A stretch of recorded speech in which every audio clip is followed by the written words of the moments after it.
नमस्कार। आज हम डिस्कस करेंगे HPSSC का प्रीवियस पेपर। जो HPSSC का प्रीवियस पेपर है इसका आज हम HPGK का सेक्शन डिस्कस करेंगे और डिटेल में डिस्कस करेंगे ताकि आपको आपके आने वाले एग्जाम्स में हेल्प मिल जाए। तो 158 क्वेश्चन से हम स्टार्ट करेंगे। यहाँ पर पूछा गया है, who was the ruler of Kangra when Mahmud Ghaznavi attacked Nagarkot fort in 1009 AD। तो कांगड़ा का शासक कौन था उस टाइम जब 1009 ईस्वी में जो था वो महमूद गजनवी ने नगरकोट पर आक्रमण किया था। देखो 1009 ईस्वी में जो था वो महमूद गजनवी ने जो था वो नगरकोट पर आक्रमण किया था। पहली बात आपको ये पता चली। और दूसरी बात आप ये याद रखिए कि उस टाइम कांगड़ा का शासक कौन था। उस टाइम कांगड़ा का शासक था जगदीश चंद। ऑप्शन ए जो है वो सही आंसर है। कई बार क्वेश्चन पूछा गया है कि 1009 ईस्वी में कांगड़ा किले पर किसने अटैक किया था, तो महमूद गजनवी का नाम आपने याद रखना है। अब कांगड़ा किले पर जो था वो अलग अलग टाइम जो था वो अलग अलग बंदों ने अटैक किया, तो उनके नाम आपने याद रखने हैं। 1009 ईस्वी का आपको पता चल गया कि महमूद गजनवी ने किया था। इसके बाद जो था वो 1337 में अटैक किया गया। 1337 में किसने अटैक किया? मोहम्मद बिन तुगलक ने अटैक किया। उस टाइम जो था वो पृथ्वी चंद यहाँ के राजा थे। उसके बाद 1365 में अटैक किया गया। 1365 में किसने अटैक किया? फिरोज शाह तुगलक ने अटैक किया। फिरोज शाह तुगलक ने जब अटैक किया था तो उसने जो था वो ज्वालामुखी जो मंदिर है वहाँ से 1300 संस्कृत किताबें ली थी और उनका अनुवाद जो था वो फारसी में भी करवाया था। तो ये आपने याद रखना है कि कब कब अटैक हुआ। 1009 ईस्वी, 1337, 1365। ये सब एग्जाम पॉइंट ऑफ व्यू से इंपॉर्टेंट है, तो ये आप याद रखें। अगला क्वेश्चन है 159। बिल्कुल आसान क्वेश्चन है। Renuka lake is located in which district of Himachal Pradesh. ये क्वेश्चन आपने देखा होगा 2-3 एग्जाम्स में पूछा जा चुका है। अभी कुछ 5-6 दिन पहले हमने यही क्वेश्चन डिस्कस किया था। उसमें सिरमौर ऑप्शन ना देके नन ऑफ दिस ऑप्शन दे दिया था। अभी तो इसका ऑप्शन डी सिरमौर सही आंसर है कि रेणुका लेक सिरमौर में स्थित है। अब रेणुका लेक जो है वो हिमाचल प्रदेश की सबसे बड़ी जो है वो नेचुरल लेक है, लार्जेस्ट नेचुरल लेक है हिमाचल प्रदेश की। और सबसे बड़ी आर्टिफिशियल या फिर मैन मेड लेक कौन सी है, तो वो है गोविंद सागर झील। ये इन दोनों में आपने याद रखना है। रेणुका झील सिरमौर में है, और भी झीलें हैं हिमाचल प्रदेश में जो आपको याद रखनी है। तो देखो लास्ट टाइम तो हमने मंडी की रिवाइज की थी, आज आप कुल्लू की रिवाइज कर लीजिए। तो भृगु झील कहाँ पर है? कुल्लू में स्थित है। स्रिंगटिंगू झील कहाँ पर है? स्रिंगटिंगू झील कुल्लू में है। सरयोलसर झील कहाँ पर है? कुल्लू में है। मनतलाई झील कहाँ पर है? कुल्लू में है। तो ये झीलें जो कुल्लू में स्थित हैं ये आपको याद रखनी है। बाकी आपको पता चल गया रेणुका झील के बारे में। एक सुकेती झील भी है। सुकेती झील कहाँ पर है? सुकेती नाम से पता चल रहा है कि सिरमौर में ही है। सुकेती फॉसिल पार्क भी है, तो आपको याद रखना है कि ये भी सिरमौर में ही है। तो इनके बारे में तो बेसिक क्वेश्चन हैं, आपको याद वैसे भी होना चाहिए। नाको लेक के बारे में पूछ लिया जाता है। नाको लेक जो है वो किन्नौर में स्थित है। नाको लेक का भी आपको पता चल गया। आगे 160 क्वेश्चन देखिए। यहाँ पर पूछते हैं द लोहलाज tribe found in Lahaul area are. तो ये क्वेश्चन इंपॉर्टेंट है। लाहौल क्षेत्र में जो मौजूद लाहुला ट्राइब है, लाहुला जनजाति है, वो किस तरह की है? तो 160 की अगर बात करेंगे तो इस क्वेश्चन का सही आंसर क्या है? ऑप्शन सी सही आंसर है, एंडोगैमस। ये जो लाहुला ट्राइब है ये कैसी है? ये एंडोगैमस है, यानी कि अंतर्विवाही है। अब आपको इसके बारे में पता चल गया। कुछ और भी क्वेश्चंस यहाँ से आपको जानने हैं जो देखो इस एग्जाम में HPSSC के एग्जाम में नहीं पूछे गए। हो सकता है अभी आने वाला ट्रेंड चेंज हो जाए, उसमें पूछ ले जाए, या फिर पब्लिक सर्विस कमीशन तो क्वेश्चन पूछता रहता है उस तरह के। देखो लाहौल के लोगों के बीच कुछ मैरिज के टाइप हैं जो एग्जाम पॉइंट ऑफ व्यू से इंपॉर्टेंट है। तो इनमें कौन कौन से आते हैं? इनमें एक तो तिवांगस्टन आता है, ये जो तिवांगस्टन मैरिज का टाइप है, और इसको मोतीबिंद मैरिज टाइप भी कहते हैं। ये अरेंज मैरिज के टाइप में आता है। इसके अलावा और कौन सा है? इसके अलावा और है ख्वाची ब्याह। ख्वाची ब्याह जो है ये अरेंज मैरिज का टाइप है। कुंची ब्याह आता है, तो कुंची ब्याह जो है ये अलॉटमेंट है, यानी कि भगा कर की जाने वाली शादी है। इसको कुंभांगिस्तान भी कहते हैं। देखो प्रोनाउंस आप अपने हिसाब से कर सकते हैं, इनकी प्रोनाउंसिएशन थोड़ी सी टिपिकल होती है। तो इसको आप देख लीजिए कि क्या क्या मैरिज के टाइप हैं लाहौल के लोगों के बीच। ये आपने यहाँ से जान लिया, और लाहौला ट्राइब किस तरह की है वो भी आपको पता चल गया।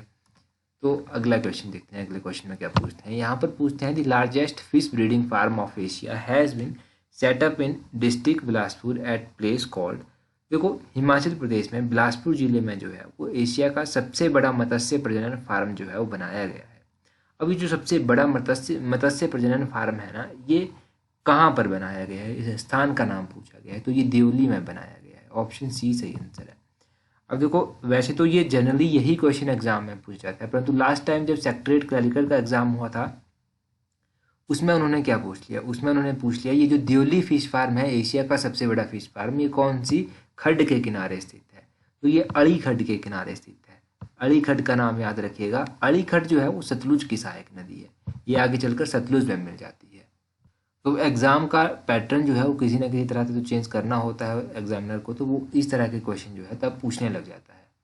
अब ये जो दियोली फिश फार्म है ये कब एग्जिस्टेंस में आया था, तो 1962 में जो था ये एग्जिस्टेंस में भी आ गया था, ये याद रखिए 1962 में एग्जिस्टेंस में ये आ गया था। देखते हैं नेक्स्ट क्वेश्चन में क्या पूछा गया है। 162 क्वेश्चन में पूछा गया है, who was the first to receive Parshuram award in 1987। 1987 में जो था ऐसे पहले कौन से व्यक्ति थे जिन्हें ये परशुराम अवार्ड दिया गया था, तो किसको दिया गया था सबसे पहले Parshuram award, option D Suman Rawat को दिया गया था। ये क्वेश्चन इस तरह से सब इंस्पेक्टर में भी पूछा जा चुका है। एक बार तो यही क्वेश्चन पूछ लिया गया कि सुमन रावत को परशुराम अवार्ड कब दिया गया था, तो कब दिया गया था 1987 में दिया गया था, ये भी पता चला। अब कुछ इंपॉर्टेंट अवार्ड्स हैं जो कब कब दिए गए, पहली बार जब वो दिए गए कौन सी ईयर में दिए गए और किस किस को दिए गए वो आपको याद रखना है। तो पहले तो आपको परशुराम अवार्ड के बारे में पता चल गया, 1987 में दिया गया, सुमन रावत को दिया गया, ये स्पोर्ट्स की कैटेगरी में दिया जाता है। अब एक और अवार्ड है जिसका नाम है पहाड़ी गांधी बाबा कांसीराम अवार्ड। ये जो पहाड़ी गांधी बाबा कांसीराम अवार्ड है ये पहाड़ी लिटरेचर में दिया जाता है और ये सबसे पहली बार 1989 में दिया गया और जयदेव किरण को दिया गया था सबसे पहली बार। एक अवार्ड है डॉक्टर यशवंत सिंह परमार अवार्ड। ये डॉक्टर यशवंत सिंह परमार अवार्ड है, ये हिमाचल संस्कृत लिटरेचर में दिया जाता है और सबसे पहली बार ये मियाँ गोवर्धन सिंह को दिया गया और उसके बाद ये दिया कब गया, 1986 में जो था ये दिया गया। एक और अवार्ड है जिसका नाम है चंद्रधर शर्मा गुलेरी अवार्ड। ये जो चंद्रधर शर्मा गुलेरी अवार्ड है ये भी 1986 में ही दिया गया और सबसे पहली बार किसको दिया गया, श्री केशव नारायण को ये दिया गया। तो ये 3-4 अवार्ड हैं, ज़्यादा अवार्ड नहीं है, बस यही आप याद रखेंगे तो एक आधा क्वेश्चन आपसे एग्जाम में पूछ लिया जाएगा। अगला क्वेश्चन देखते हैं, अगले क्वेश्चन में क्या पूछा गया है। यहाँ पर पूछते हैं the village Malana of Kullu district of Himachal Pradesh is famous for. तो हिमाचल प्रदेश के कुल्लू जिले का मलाना गांव किस लिए प्रसिद्ध है। तो मलाना गांव की बात करें तो आपको सभी को पता है कि यहाँ पर ओल्डेस्ट डेमोक्रेसी वर्ल्ड की पाई जाती है, विश्व का सबसे पुराना जो लोकतंत्र है वो यहाँ पर पाया जाता है।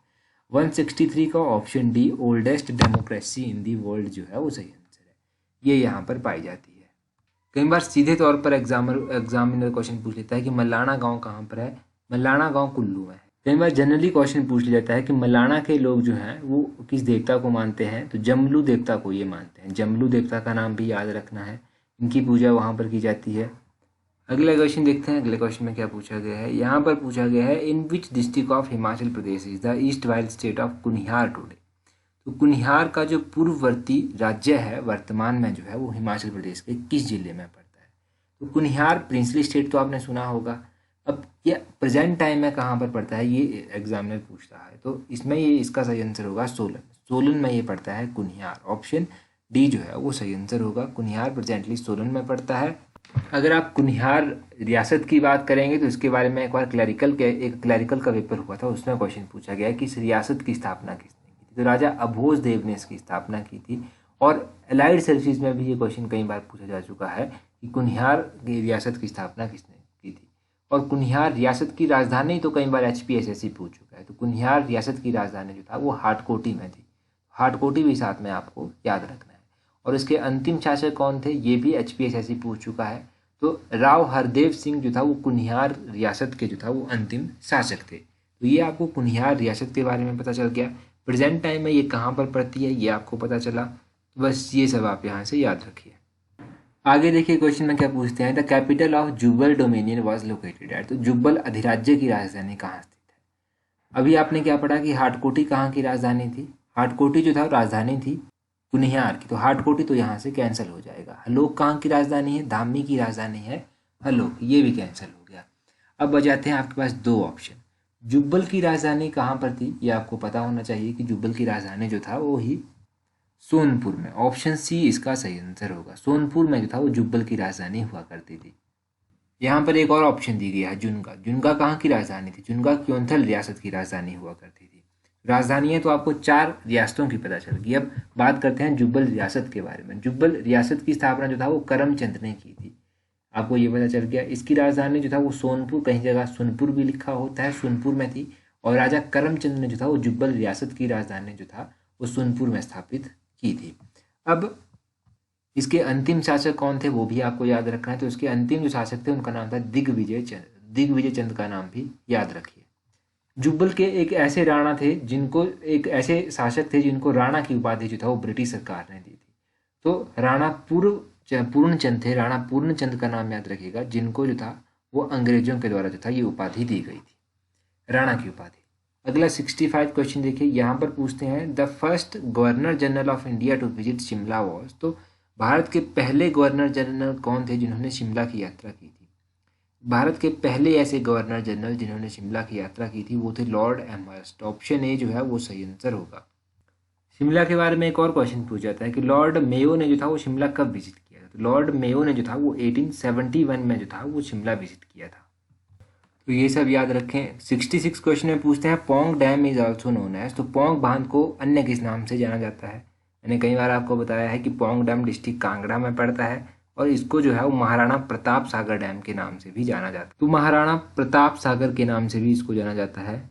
अगर पोंग बांध के बारे में आप जानेंगे तो एक बात पता चली कि ये कांगड़ा में है। दूसरी बात इसके बारे में याद रखिए कि ये ब्यास नदी के ऊपर बना हुआ है। तीसरी बात याद रखिए कि 1960 में बना था। चौथी बात याद रखिए कि ये महाराणा प्रताप सागर के नाम से भी जाना जाता है। तो ये सब आपको पोंग डैम के बारे में पता चल गया। पोंग डैम का क्लियर हो गया। गोविंद सागर डैम के बारे में आपको मैंने अभी बताया था स्टार्टिंग में ही कि गोविंद सागर जो है हिमाचल प्रदेश की सबसे बड़ी कृत्रिम झील है, सबसे बड़ी आर्टिफिशियल झील है। तो इसके बारे में ये याद रखिए। अगला 67 क्वेश्चन देखिए। 67 क्वेश्चन में पूछते हैं which special recreational activity attracts most tourists to Rohru in Shimla district. तो शिमला जिले में कौन सा मनोरंजन ऐसा है, मनोरंजक गतिविधि ऐसी है जिसके जो पर्यटकों को जो है वो रोहड़ू आने के लिए आकर्षित करती है? तो रोहड़ू को जो है वो स्कीइंग के लिए जाना जाता है। ऑप्शन बी स्कीइंग जो है वो सही आंसर होगा। रोहड़ू के बारे में और क्या क्या क्वेश्चन बनते हैं? पब्बर घाटी का नाम सुना है? पब्बर घाटी को रोहड़ू घाटी के नाम से भी जाना जाता है। कितनी बार मैंने आपको बताया है। और ये एरिया जो है ये फिशिंग के लिए भी जाना जाता है, यहाँ पर फिशिंग भी की जाती है। देखो उस हिसाब से इस क्वेश्चन का सही आंसर ऑप्शन ए भी हो सकता है, क्योंकि एंगलिंग भी यहाँ पर होती है। एंगलिंग का मतलब क्या होता है? फिशिंग ही एंगलिंग का मतलब होता है। तो एंगलिंग भी यहाँ पर होती है, स्कीइंग भी यहाँ पर होती है। इन दोनों के लिए ही इसको जाना जाता है। तो इसका ए भी हो सकता है, बी भी सही आंसर हो सकता है। बाकी रोहड़ू पड़ता कौन से डिस्ट्रिक्ट में है? तो सभी को पता है कि रोहड़ू डिस्ट्रिक्ट शिमला में पड़ता है। रोहड़ू इन शिमला डिस्ट्रिक्ट यहाँ पर लिखा भी गया है। बाकी शिमला की बात हुई है तो रोहड़ू बेल्ट जो है ये एप्पल के लिए भी जानी जाती है। तो एप्पल की सबसे ज़्यादा प्रोडक्शन कहाँ पर होती है? ये डिस्ट्रिक्ट शिमला में ही होती है। तो शिमला को एप्पल प्रोडक्शन के लिए भी जाना जाता है। अच्छा, एक और इम्पॉर्टेंट बात, अगर अभी तक आपने हमें टेलीग्राम पर ज्वाइन नहीं किया है तो @allexam31 आप अपने टेलीग्राम से सर्च कर सकते हैं, आपको हमारा टेलीग्राम चैनल मिल जाएगा। 12,000 के आसपास हमारे टेलीग्राम पर सब्सक्राइबर्स हैं, तो आपको इजीली ये चैनल मिल जाएगा। और आप यहाँ पर जो है इंपॉर्टेंट PDFs, नोटिफिकेशन, एग्जाम्स की कट ऑफ भी आपको यहाँ पर टाइम टू टाइम दे देते हैं। और क्यूजीज, सबसे इंपॉर्टेंट जो इंपॉर्टेंट क्यूजीज यहाँ पर होते हैं वो भी आपको मिल जाएंगे। टेलीग्राम पर जरूर ज्वाइन कर लीजिएगा। टेलीग्राम के अलावा जो नया चैनल हमने इंट्रोड्यूस किया है उसके ऊपर भी आप हमें ज्वाइन कर सकते हैं। उसका लिंक भी नीचे डिस्क्रिप्शन बॉक्स में है। वहाँ पर हिमाचल की स्मॉल स्टोरीज आपको टाइम टू टाइम बताते रहते हैं। अभी आपको जो क्वेश्चन का आंसर कमेंट करके बताना है वो आपको बताना है कि बिलासपुर का जो नलवाड़ी है, नलवाड़ी मेला जो है वो किसके द्वारा स्टार्ट करवाया गया था और कब स्टार्ट करवाया गया था? बिलासपुर के नलवाड़ी के बारे में कमेंट करके ज़रूर बताएं। So that's all for today. Thank you very much for watching and listening it very patiently.